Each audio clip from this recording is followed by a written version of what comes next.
Hello, and welcome to the Minutes Within the Mist, where we walk the dark and clouded alleys to discover cryptids, ghosts, and other mysteries. My name is Gary, and today we leap after London's most notorious terror, Springheeled Jack. On February 20th of 1838, a young lady named Jane Alsop answered a violent knocking at the front door to her house. A man in the shadows by the front gate identified himself as a police officer and asked her to bring a light, for he claimed he had captured the infamous Springheeled Jack, a strange leaping hoodlum who had been frightening people in random parts of London over the past few weeks. The young girl excitedly fetched a candle, hurried out to the gate, and handed the light to the policeman.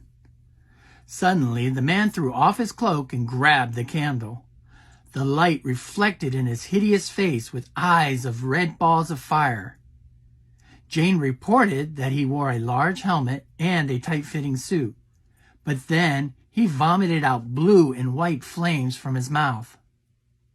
The poor girl screamed and tried to run, but Springheeled Jack pinned her and began to rip her dress and body with fingers that felt like iron claws. She managed to free herself and ran, still screaming, only to be caught again near the front door of her home.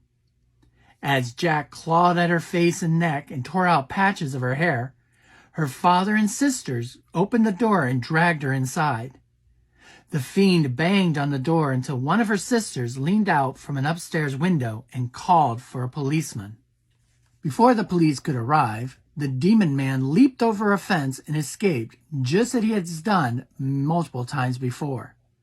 I hope you enjoyed these minutes with the Springheeled Jack, and for more urban legends, visit us on our podcast, Within the Mist. Until next time, spring out of the mist safely and remain constantly curious.